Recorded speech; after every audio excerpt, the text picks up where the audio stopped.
Hey everyone, welcome to Launch's LinkedIn Live today. We are fresh from the Independent Agency Awards, so I'll just quickly get our award out of the way. It weighs an absolute ton. But we are here today to talk all about, getting ready for Q4. I mean, we're at the beginning of July now. It's the right time to be making sure that you're ready for a really busy Q4. And MadFest was this week. And absolutely the hot topic there was all about putting the customer at the heart of what you do. So before we kick off on that, let's do a quick introduction. Today's thing is, because we've just had the election today, dogs at polling stations. Favorite dog at a polling station?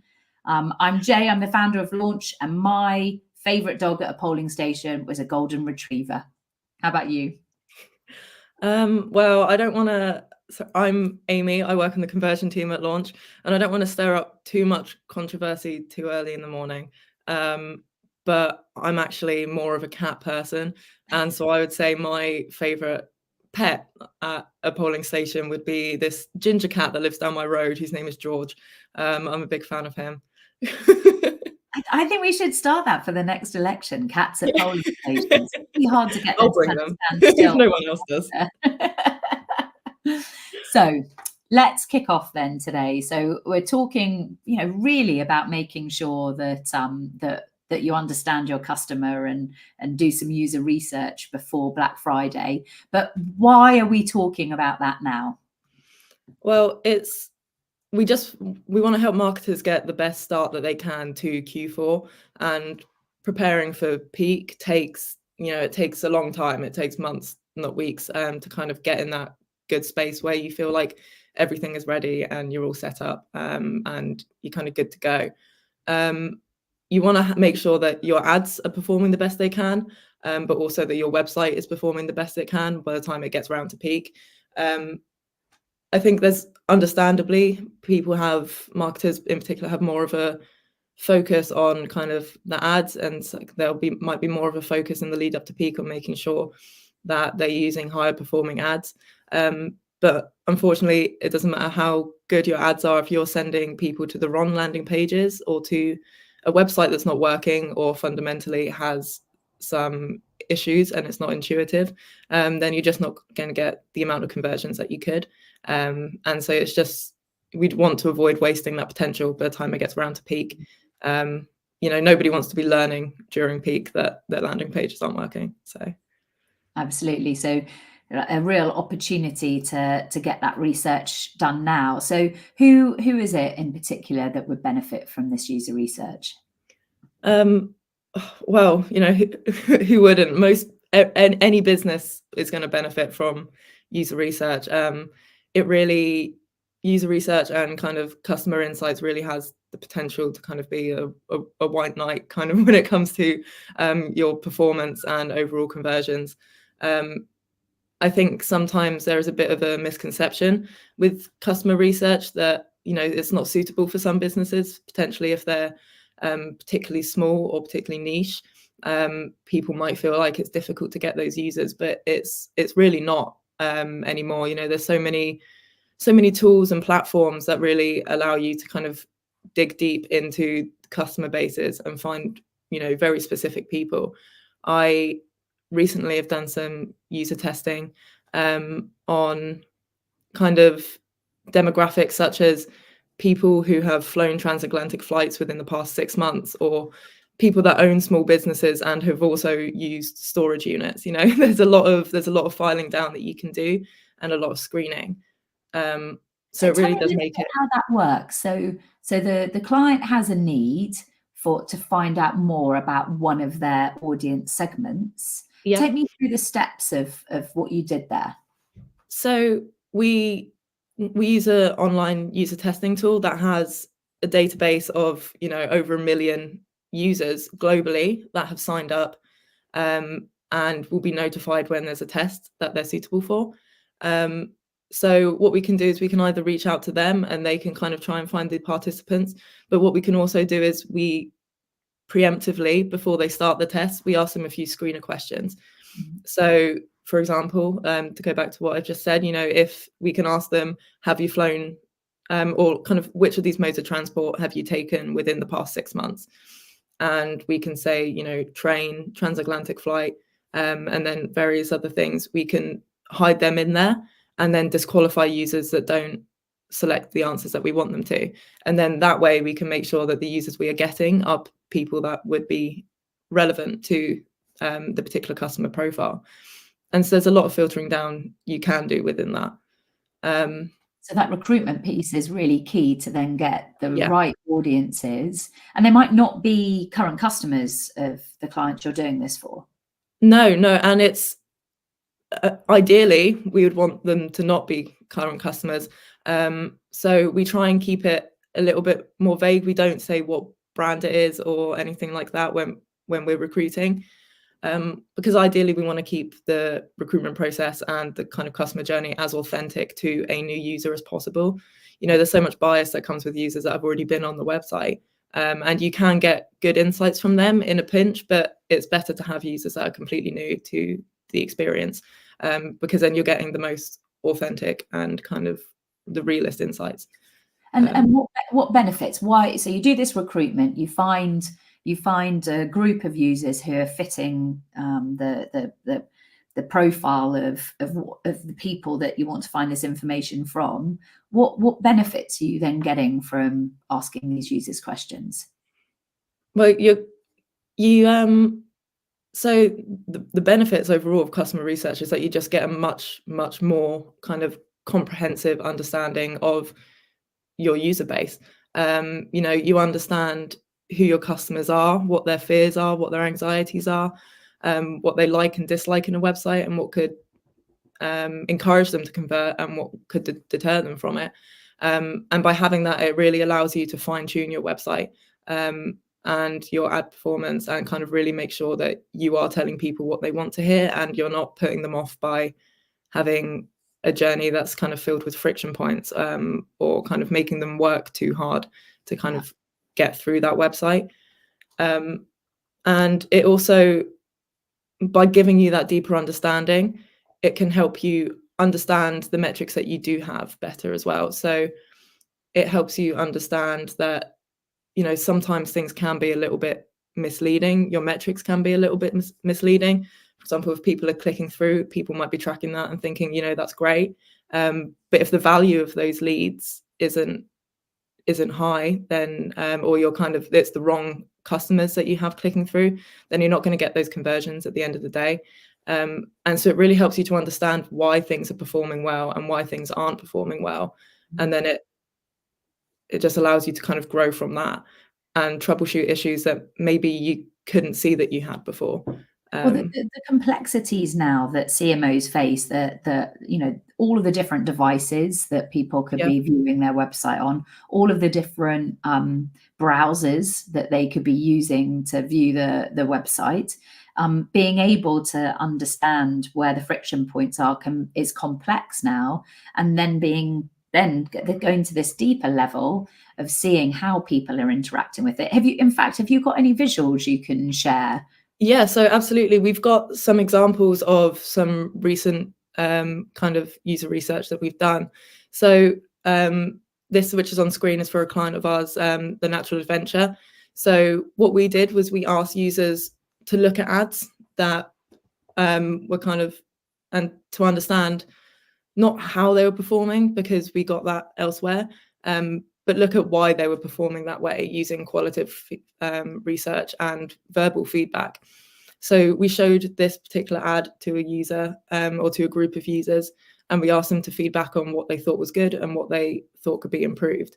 So as you can see here, it says the feedback we generally got was that they found the ad was lacking in detail, that it was unclear if these holidays, because it's a holiday package company, it was unclear if these holidays were family friendly from the focus of the image, and that the headline that was across the image was difficult to read because the color wasn't right, and so the contrast wasn't there. And so it really helps us to understand, like, oh well, here are the things that we can focus on.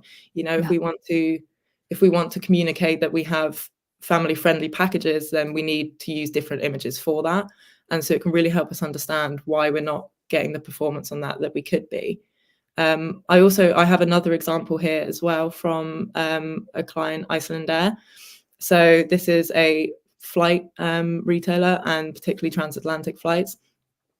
So we did the same thing here with this image. We showed it to some users, and a piece of positive feedback we got was that, you know, people's priority when booking flights a lot of the time, especially transatlantic flights for holidays, is they really wanted to see the beauty of the country and they wanted to experience the nature.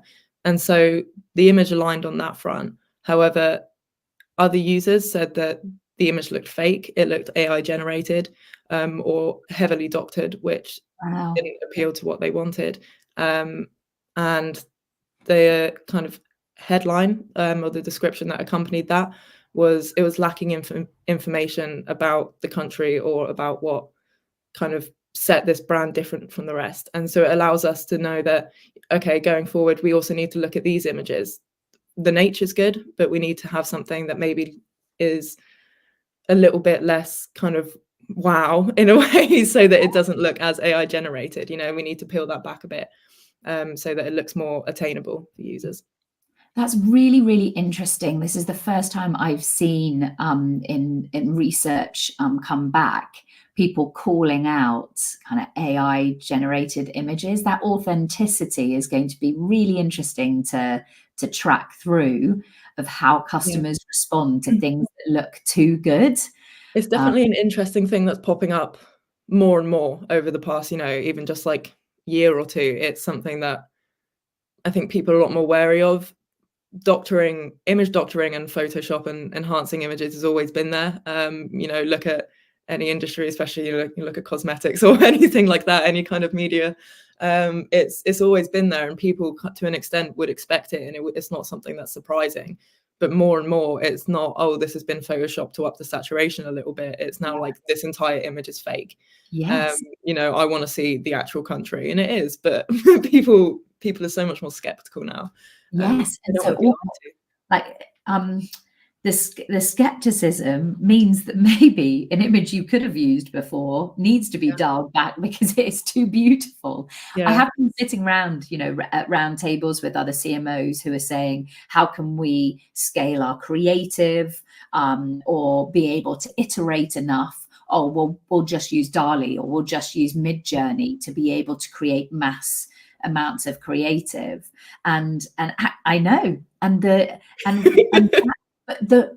many would potentially be just launching that into live campaigns, without this idea that you can test this, that you can get together a group of people, test and learn, and be able to, you know, do they spot the difference? So I suppose it's that opportunity to bring that potential customer closer to the CMO at scale, testing those hypotheses. So tell me, you know, the CMOs that are watching, they've obviously got a very long to-do list. They're responsible for a lot. How should they best focus their attention? How can they kind of leverage this? So there's so much that you can focus on. So you're completely right. It's a lot. It's, you know, it's a lot to kind of handle, and it's a lot to wrap your head around.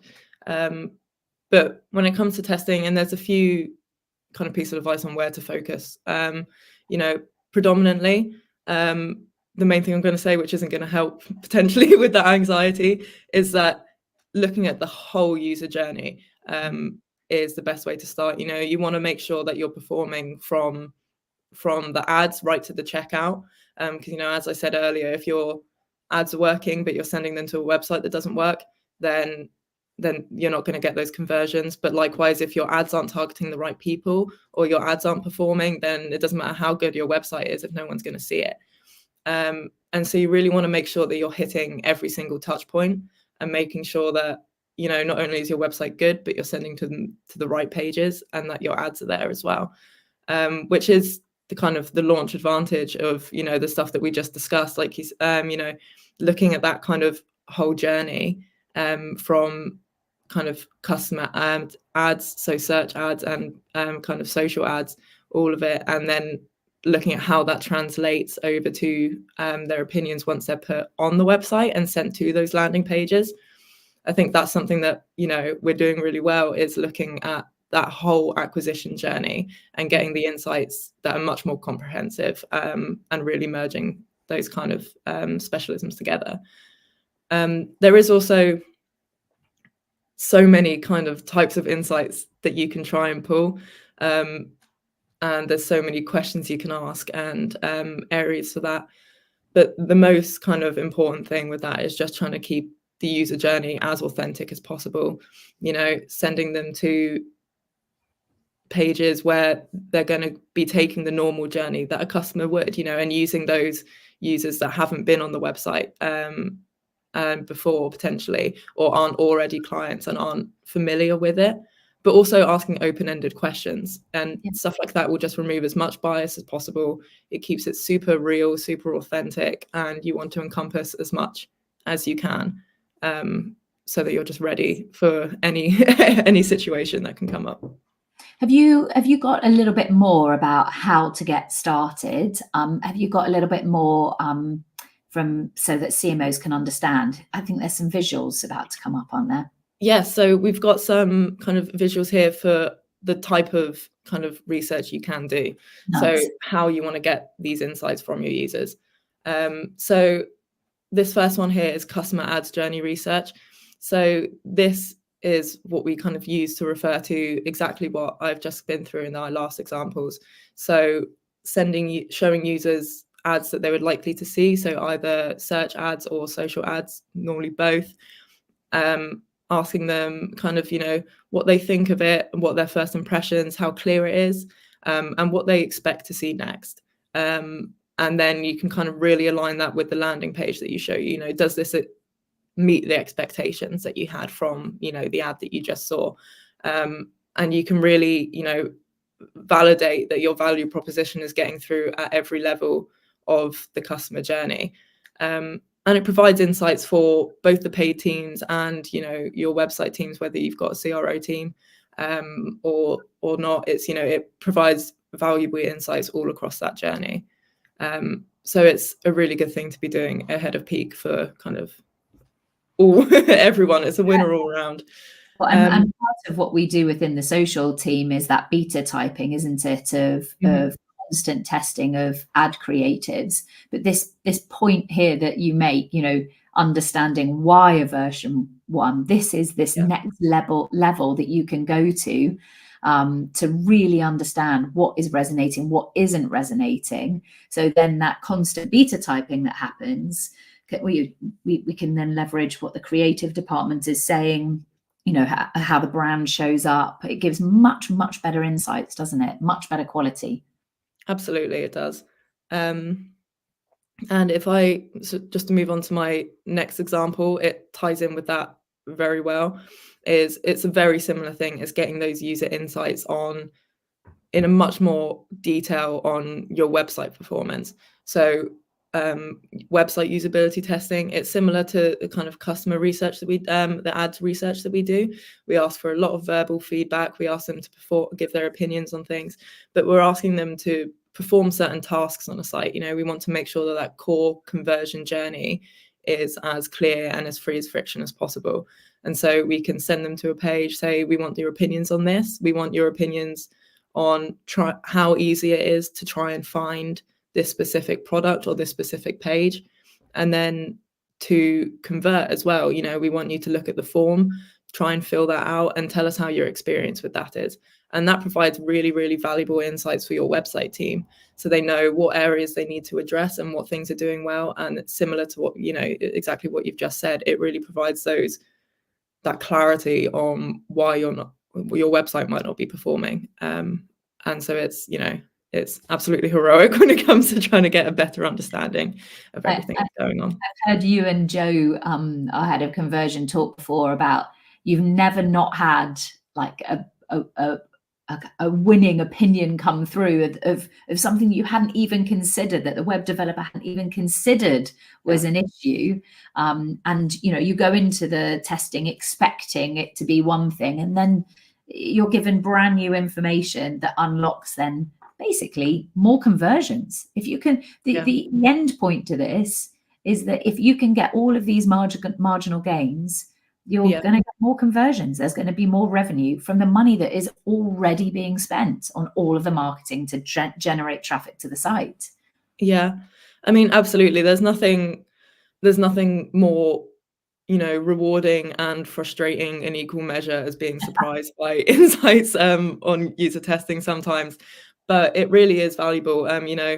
As somebody, if I'm working on clients and the clients I'm working with, we're so familiar with the website, we know everything. To us, it makes so much sense sometimes. We're going through and we're like, well, obviously you would click on this because I've done this a million times and I know that. But when you get people in who are fresh to the website, and the people that you really need their opinions, they're the people that are going to be using it. Sometimes it's not as intuitive to them, and it's so easy to look over and to gloss over when you spend so much time there. So it's really about getting those insights and getting that why, but also removing yourself from the bias. Yes. Have you got another example? I do. I have two more. My third example for some research is voice of the customer kind of surveys. So these can be, you can have pop-ups on your website or slide-ins, kind of whichever fits best. And there is the ability here to brand them as well so that they don't look out of place on your website. But there's some examples here of the type of ads or surveys that we've run. So we've run exit intent surveys, which this example on the right, we ask when users make an action like they're about to leave the website, this can pop in and ask them why they're leaving. And then based on the answer they've got, we can ask them to provide more detail. So we can ask them, so they might say that they didn't find what they were looking for. And we can ask them back, well, what is it you're looking for? And then we know that, okay, well, this part of the website isn't intuitive for users to find. They're really struggling to find this key information. Or, well, we know that the kind of chat box for this example that's popping up is, disruptive to users, particularly on mobile sometimes. Right. When there's a smaller screen and something's popping up, then that can destroy people's journey and they get frustrated and then they can leave. And so it really provides, again, those valuable insights on why people aren't converting. And these are real users as well. These aren't people that we've recruited to do this. This is people that are live on the website at the time and are exercising that intent. We can also do kind of more generic customer surveys to get a little bit more of an understanding. So this top left survey here, asking users kind of what best describes them. And so we understand a little bit more about the proportion of users that are on our website, what proportion is there for which reason, and what demographic or what kind of client profile they fit into. And we can also ask them generally on, website experience. There's so many options for surveys that you can run, and they're very minimal, and it doesn't take a crazy amount of time depending on how much responses you get to kind of go through them. So that's another thing that's really positive. Brilliant. And then final example. Yes, my final example is heat maps and session recordings. So for this, we use Microsoft Clarity. It's a free tool that you can put on your website. It's super helpful for looking at kind of what areas of the website are getting traction. So, where the engagement is, what people are clicking on, and also how far down pages they're scrolling, where the fold is generally, and stuff like that. So it gives you some research on, it gives you some insights on what users are engaging with and what they're interacting with. But you can also watch session recordings. So you can watch playbacks of real users on the website in real time and what they are doing, where they're clicking. And so if you watch a video and you can see that, people are spamming a particular button, then you know that potentially there's an error with that. There might be a JavaScript error or something else that's preventing them from going on to the next page. And it's really useful to have those insights to kind of combat any of those things that pop up and kind of, remove that friction and remove that frustration from the user journeys. So Clarity came to our last event in was it March or April? I'm now forgetting, but I think it was April, wasn't it? April, yeah. And we've got a recording of that event.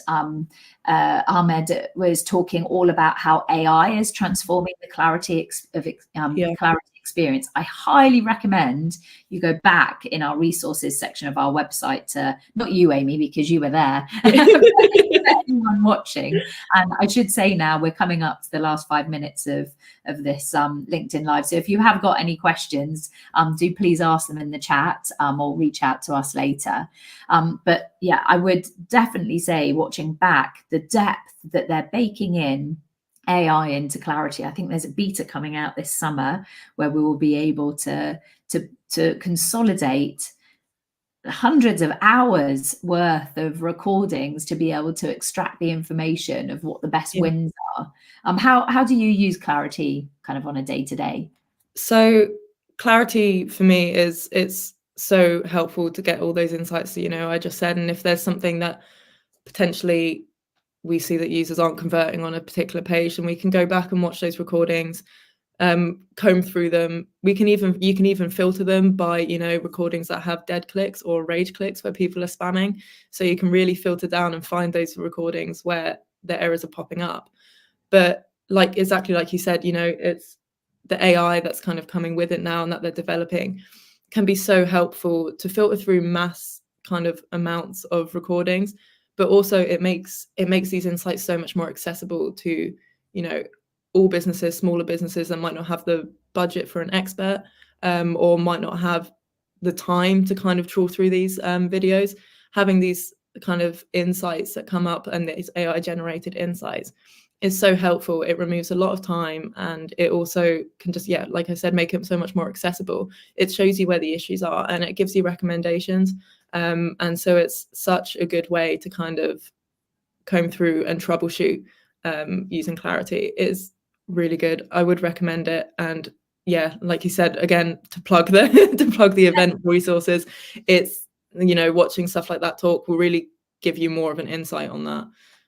Yeah, absolutely. I'm always amazed, you know, that and our event in the spring was all, you know, especially around conversion rate optimization or customer journey optimization, that so many brands spend millions of pounds driving traffic through to the website. But it seems to then be less brands then really work hard every single week optimizing that journey as much as possible on the website. That to me is the missing part of the puzzle that would make all of that traffic then work much harder, all those incremental gains, even if it is just to remove that friction, to create a more positive relationship with that user, rather than you know, the rage clicks. I do love the the rage click report. Absolutely. And yeah, it helps to remove all that friction, but also to, you know, prevent you from putting that friction in incidentally. You know, sometimes, particularly if people haven't previously done that kind of background research, they don't have those qualitative findings or those insights behind them. Potentially they can go through from, you know, again, like I said, you know, a biased perspective, looking through the website and think, oh, well, here's something that I can make better. I have an idea for that. And, you know, with all the best intentions in the world, you can change something and you can make it worse, or you can make it less intuitive. Because I think sometimes it's quite common to be like, well, this looks better, so let's do that. But people, when they go to a website, they want to know what to do. They don't want to have to think. And so really, this is just about making everything as easy as possible.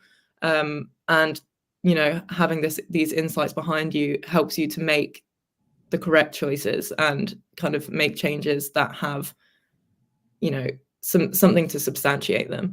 And it just really gives you a much better chance of success. It gives you that one bit closer to your audience. Yeah, yeah, it's been fascinating talking to you, Amy. I really believe that what you, Joe, and the team are doing in our conversion rate optimization department is game changing. The, you know, being able to take all of that traffic coming through to the website and making it work harder, it's a no-brainer. And I know that people can reach out. I think Tom, who's behind the scenes from our marketing, is going to put the QR code back on the screen for our resources page. Do watch back that event. You can get in touch with us. There's a great guide, a download on that page, the kind of top tips for CRO. But most importantly, let's keep making websites better and more intuitive for our eventual customers, because and let's limit the pop-ups, people. Let's limit the pop-ups. If there's one thing you take away from this. That's a great way to end. So thank you so much, Amy. Thank you. It's been fascinating talking to you.